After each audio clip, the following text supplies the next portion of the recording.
बिस्मिल्लाहिर्रहमानिर्रहीम। अस्सलाम वालेकुम class. Discrete structure lecture number 11।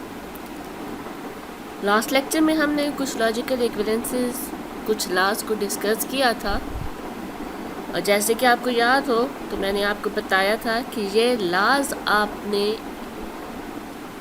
याद भी करने हैं और आपको ये भी पता होना चाहिए कि ये आप किस तरह से इम्प्लीमेंट करेंगे। आज हम अपने लेक्चर में कुछ मज़ीद लॉज को डिस्कस करेंगे और फिर फर्दर उन लॉज को यूज़ करते हुए हम कुछ एग्जाम्पल्स को सॉल्व भी करेंगे। आज के हमारे लॉज जो हैं, फर्स्ट लॉ है एसोसिएटिव लॉ। एसोसिएटिव लॉ बेटा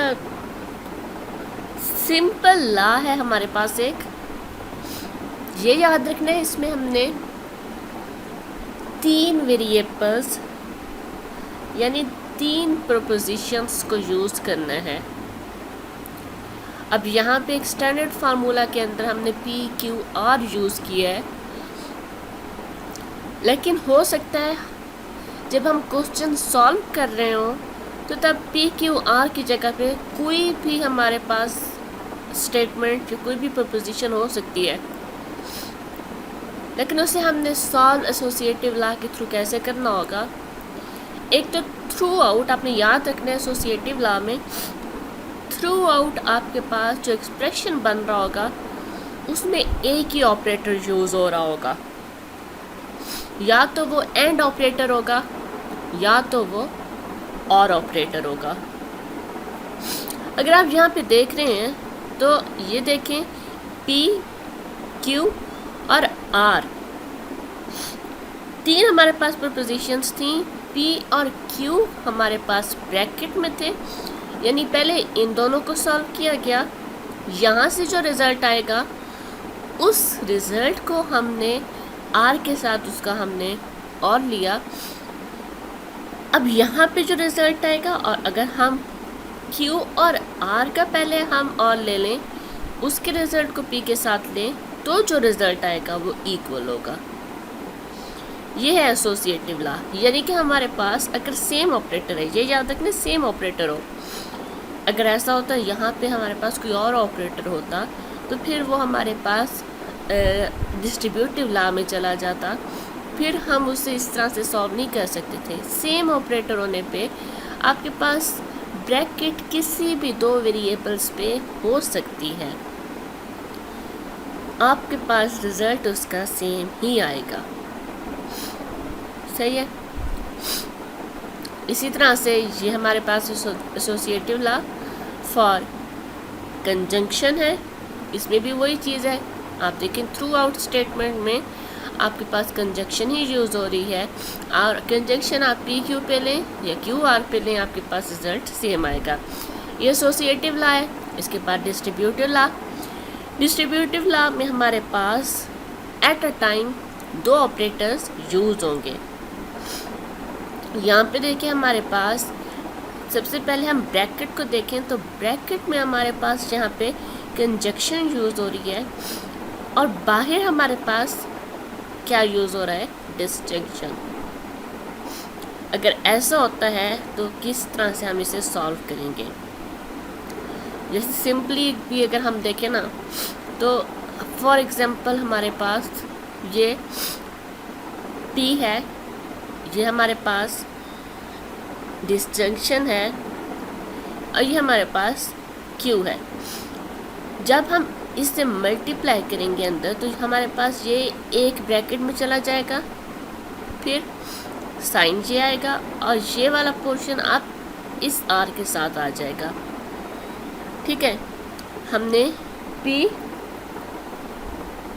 और Q एंड P और R देखा।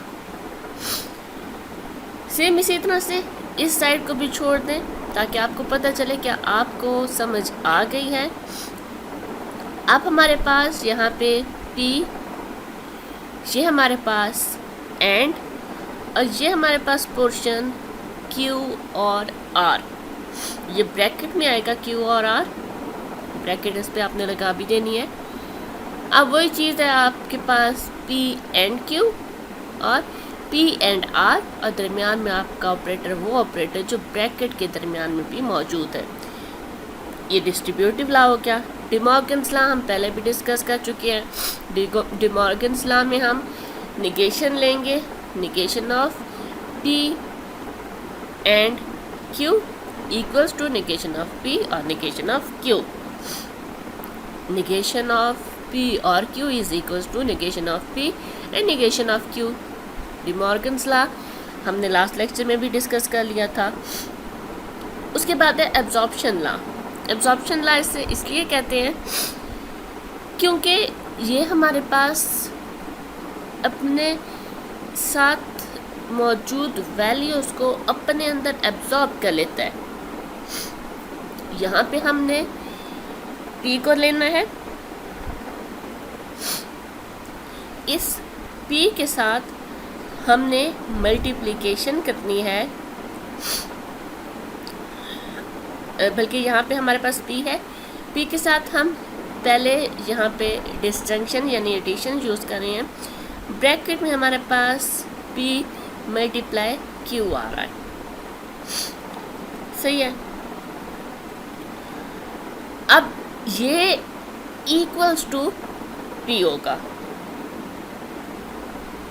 या आप सॉल्व करके भी थ्रू ट्रुथ टेबल भी देख सकते हैं। इसमें सिंपल एक चीज़ आप देखें कि जब हमारे पास ब्रैकेट में P एंड Q है और बाहर हमारे पास P है, तो P और P आ जाएगा, सही है, एंड P एंड Q आ जाएगा।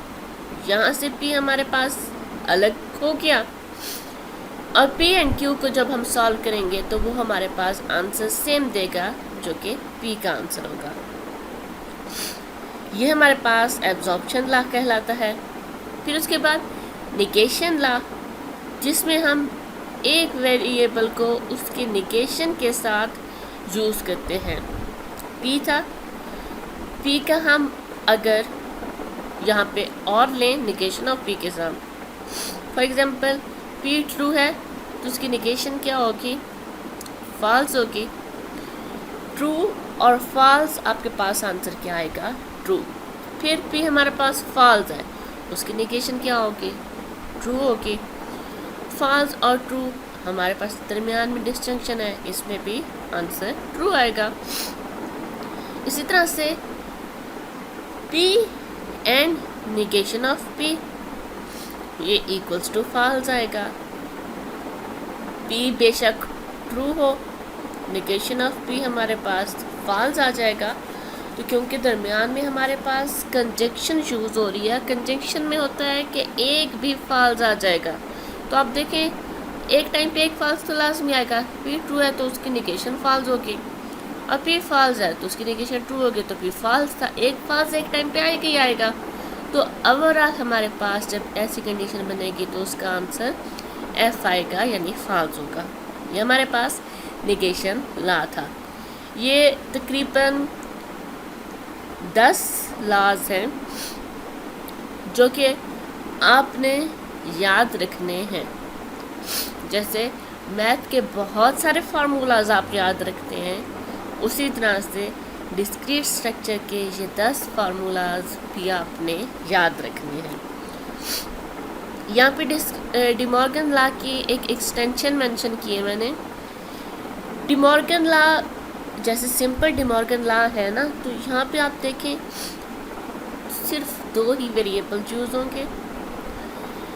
एक साइड पे वो वेरिएबल ब्रैकेट के अंदर थे और होल निगेशन थी, और दूसरी साइड पे हर वेरिएबल के साथ क्या था, अपना अपना निगेशन था। साइन दोनों साइड पे हमारे पास ऑपोजिट है। अगर यही चीज़ हम लेके चलें तो हमारे पास बेशक नंबर ऑफ वेरिएबल्स बढ़ते जाएं। यहाँ पे तो P एंड Q है ना, अगर यहाँ पे होता P and Q and R, P and Q and R और होल निगेशन होती, तो उसका आंसर क्या होता? निगेशन ऑफ P और निगेशन ऑफ Q और निगेशन ऑफ R। इसी तरह से अगर ब्रैकेट के अंदर वेरिएबल्स में मज़ीद बढ़ा दूँ, 4 कर दूँ, तो भी हमारे पास रिजल्ट इसी तरह से हम एक्सटेंड कर सकते हैं। ये यहाँ पे मैंने यही चीज़ शो करने की कोशिश की है कि एक ब्रैकेट में P1 यानी कि वेरिएबल 1, फिर उसके बाद दरमियान में क्या है हमारे पास?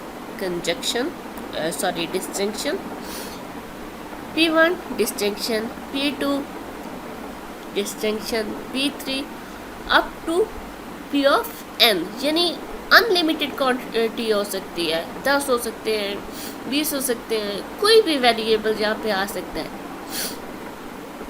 जब हम उसे इक्वल करेंगे तो नेगेशन हर एक के साथ अलग अलग आती गई और दरमियान में हमारे पास साइन, यहाँ पे अगर डिस्जंक्शन था तो यहाँ पे कंजक्शन आ गया। सही है।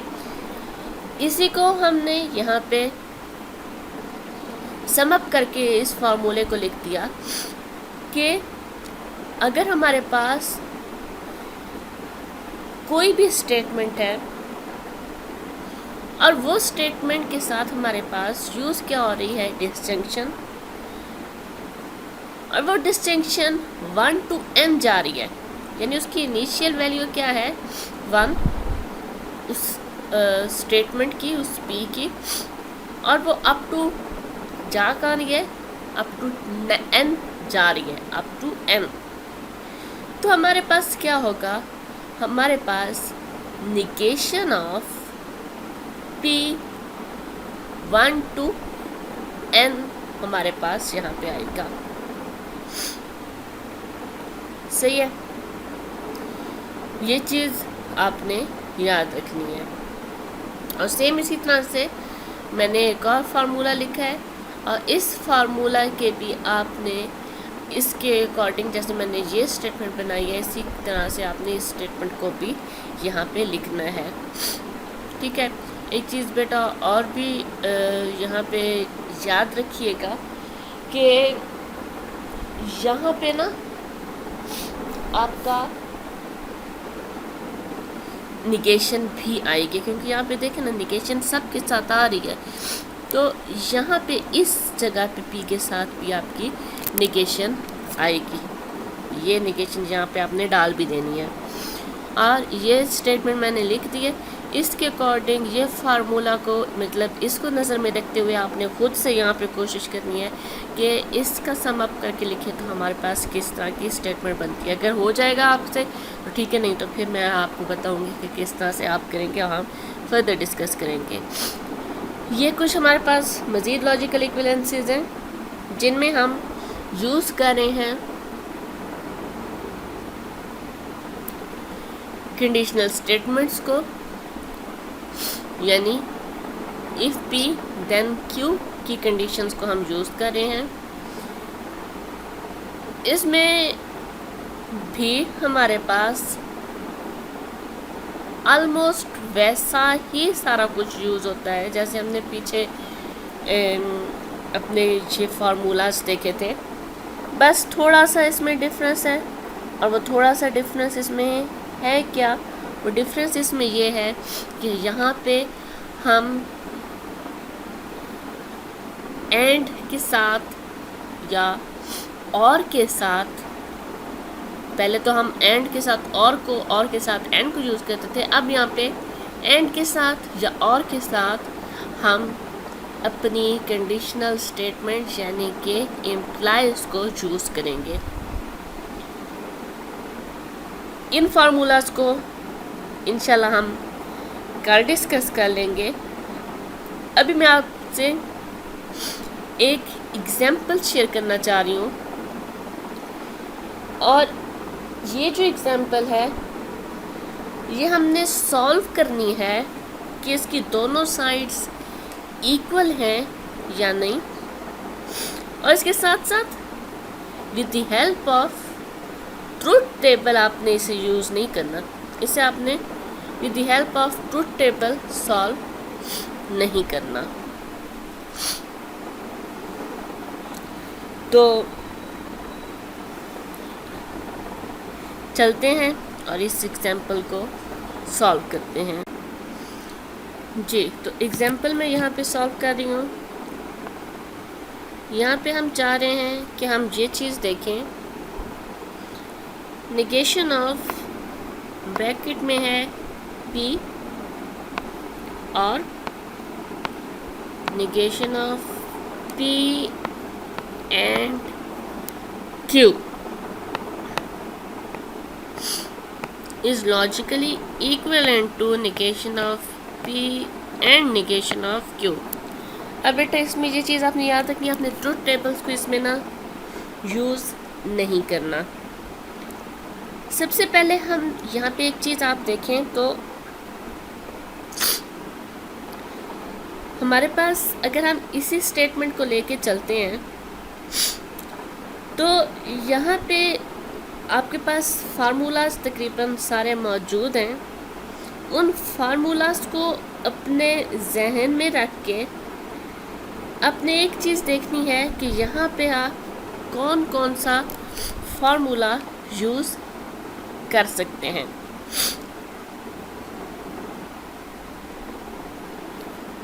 इसमें आप फिलहाल इस साइड को आप ना, जो आपके पास ये वाली साइड है, इसको भी आप रहने दें। आपने इस साइड को स्टार्ट करना है, इस साइड को आप लेके चलें। यहाँ पे आप देखें कि लेट्स सपोज ये हमारे पास फर्स्ट स्टेटमेंट है, यानी हमारे पास ये चीज़ ऐसे बन रही है। इस चीज़ को हम लेके जा रहे हैं कि ये हमारे पास निगेशन है, अंदर हमारे पास P है, फिर हमारे पास एंड है, और ये सारा हम इसे एक स्टेटमेंट कंसिडर कर लें। ठीक है, तो ये हमारे पास एक स्टेटमेंट है जो कि लेट्स सपोज Q है।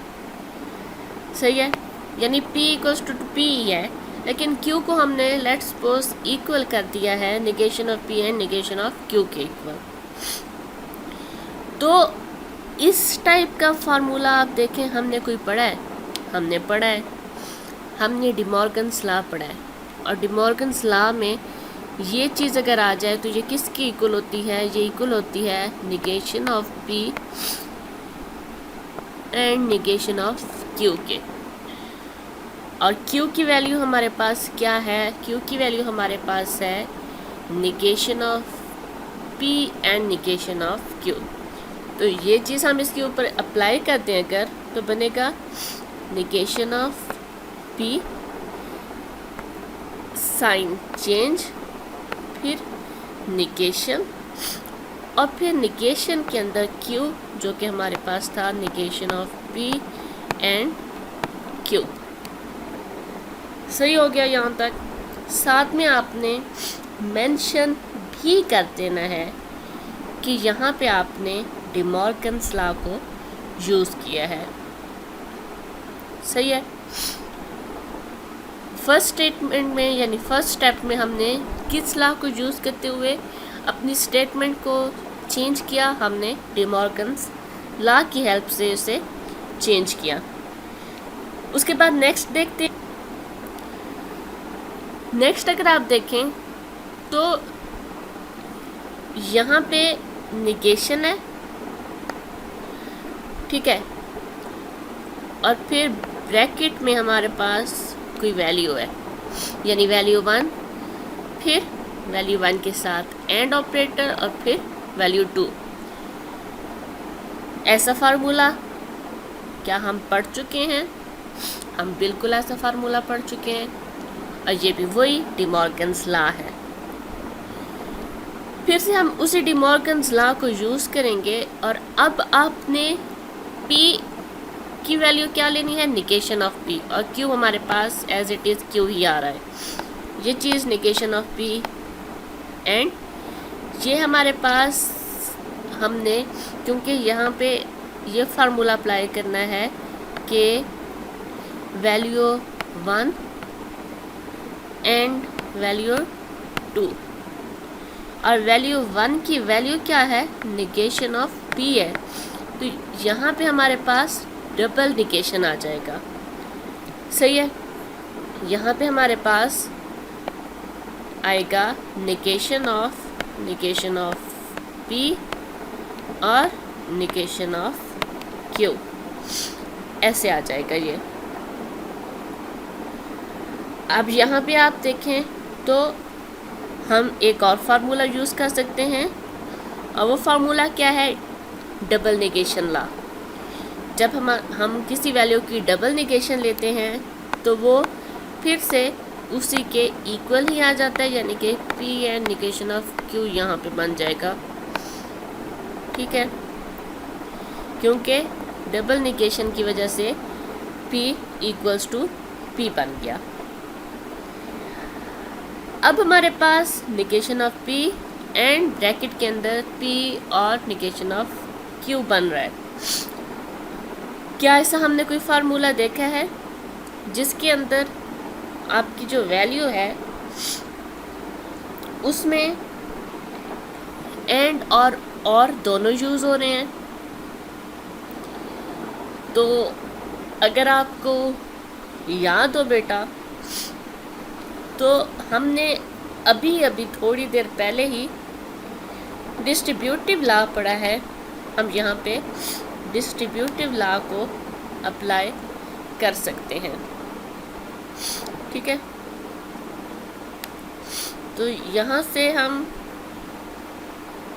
डिस्ट्रीब्यूटिव लॉ को नेक्स्ट स्टेप में अप्लाई करेंगे।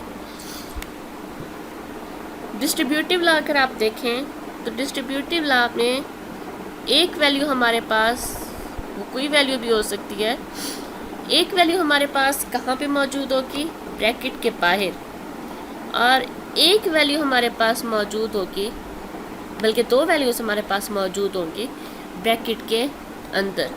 और एक चीज़ याद रखनी है कि उन दोनों की जो साइन होगा वो डिफरेंट होगा। उन दोनों का जो साइन, यानी जो बाहर है उसका साइन और जो अंदर है उसका साइन डिफरेंट होगा। तो मैंने आपको जैसे पहले बताया था कि अगर ऐसी कंडीशन आ जाती है तो हम क्या करेंगे, ये और फिर ये और दरमियान में ये वाला साइन आएगा। ये हमारे पास डिस्ट्रीब्यूटिव लॉ है, तो निगेशन ऑफ P, और इसके साथ हमारे पास क्या आएगा, एंड P, फिर दरमियान वाला ब्रैकेट के दरमियान वाला साइन, और negation of P and negation of Q।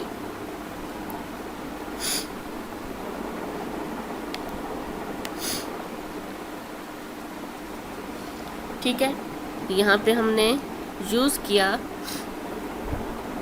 Negation of P and P और negation of P and negation of Q।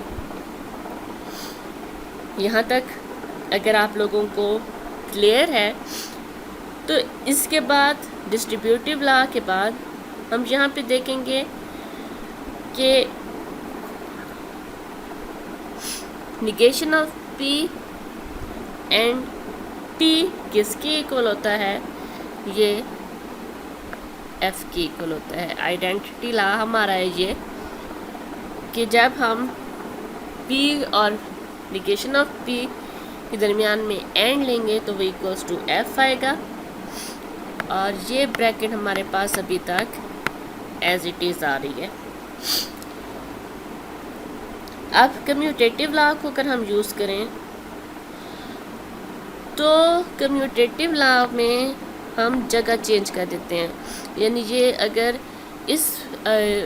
F और ये वैल्यू है, F और ये वैल्यू है, तो ये वैल्यू और F भी इक्वल ही होंगे, तो हम negation of P and negation of Q ये लिख लिया और F कर दिया। अब एक और लॉ हम यहाँ पे देखें अगर, तो हमारे पास जब हम किसी भी वैल्यू को हम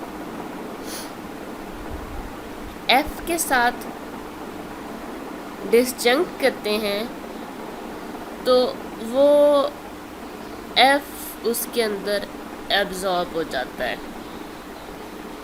यानी f के साथ अगर हम लेंगे तो ये f यहाँ से टर्मिनेट हो जाएगा और वैल्यू हमारे पास सिर्फ इतनी ही बच जाएगी। ये भी हमारे पास फार्मूला है।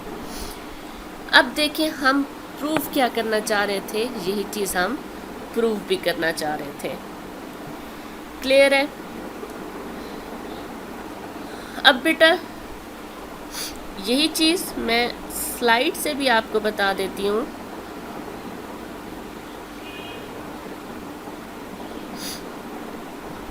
यहाँ पे अगर आप देखें वही क्वेश्चन मैंने लिखा हुआ है, लेकिन वहाँ पे मैंने कुछ ज़्यादा खच मार दी है, तो यहाँ से भी आप देख सकते हैं। ये हमारे पास स्टेटमेंट थी। इस स्टेटमेंट पे हमने डी मॉर्गन्स लॉ को अप्लाई किया। डी मॉर्गन्स लॉ जब अप्लाई किया तो ये हमारे पास फर्स्ट वैल्यू, फिर हमारे पास दरमियान में और ये सेकंड वैल्यू थी। कलर मैंने इसीलिए चेंज किया ताकि आपको वो पता चल सके, ये फर्स्ट वैल्यू, ये सेकंड वैल्यू। फिर हमारे पास निगेशन ऑफ पी। अब ये हमारे पास अंदर आ गया।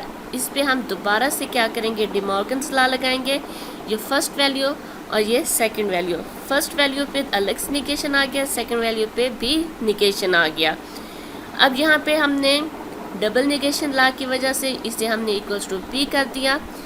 इसके बाद यहाँ पे डिस्ट्रीब्यूटिव लॉ हमारे पास बना, तो negation of P and P आ गया, निगेशन ऑफ पी और क्यू आ गया।